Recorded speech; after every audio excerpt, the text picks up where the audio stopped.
ভিডিওটা যদি সত্য হয় হুমায়ুন কবির সাহেবকে বাংলার মানুষ ক্ষমা করবে না। শুনে একটা কথা বলে তৃণমূলকে বলবেন ওসব শিখাতে হবে না, মুসলমান সমাজের সাথে গাদ্দারি। সব থেকে বড় গাদ্দার মুসলমানদের সাথে করেছে তৃণমূল।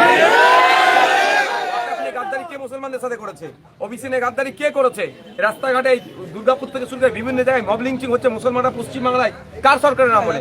মমতা শিখাচ্ছে আমাদেরকে গাদ্দারি করার কিসি? আমাদেরকে এখন সার্টিফিকেট দিচ্ছে। যার জন্ম হচ্ছে বিজেপির গর্বে, সে আবার মুসলমানদের সাথে গাদ্দারি না গাদ্দারির প্রশ্ন কি হচ্ছে? হ্যাঁ, ভিডিওটা যদি সত্য হয় হুমায়ুন কবির সাহেবকে বাংলার মানুষ ক্ষমা করবে না।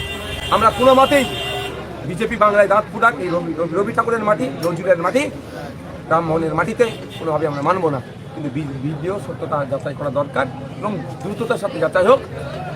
যদি কেউ ফেক ভিডিও চায় তার বিরুদ্ধে কঠোর ব্যবস্থা গ্রহণ হোক, আর সত্য ভিডিও হলে বাংলার মানুষ ক্ষমা করবে।